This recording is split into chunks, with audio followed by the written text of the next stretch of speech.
My dear students, good morning.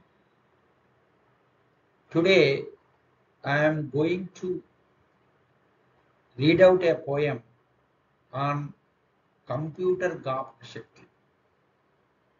ఈరోజు computer జ్ఞాపక శక్తి మీద ఒక కవితను చదువుతాను, వినండి.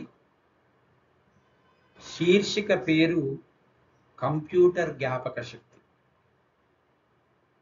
కంప్యూటర్ కోర్సు చదువుతున్న విజయలక్ష్మిని శైలజ అడిగింది ఏమని, కంప్యూటర్ జ్ఞాపక శక్తి ఎలా ఉంటుందని. కంప్యూటర్ భాష అంతా 0, 1తోనే నిక్షిప్తమై ఉంటుందని, దాని జ్ఞాపక శక్తి అలానే కొనసాగుతుందని, అదే ద్విసంఖ్యామానమని, 0 లేదా 1ని బిట్ అని, 0 లేదా 1ని బిట్ అని, 8 బిట్లు ఒక బైట్ అని, 8 బిట్లు ఒక బైట్ అని, 1024 బైట్లు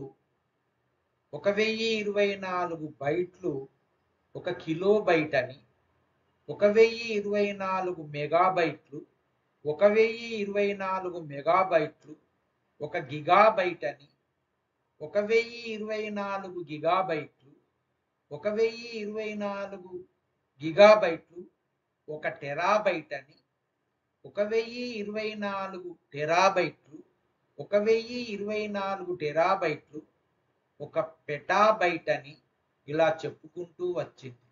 వామ్మో, ఎంతైనా కంప్యూటర్ శక్తిని మాటల్లో వర్ణించలేమని, అందుకే అన్ని రంగాల్లో దినదినం తన తేజస్సును వెదజల్లుతూనే ఉందని, ఏమైనా మానవ శ్రమలో నుండి జ్ఞాపకశక్తి, ప్రశ్నల పొత్తిళ్లలో నుండే సైన్స్ ఆవిర్భవించిందని శైలజ వ్యాఖ్యానించింది.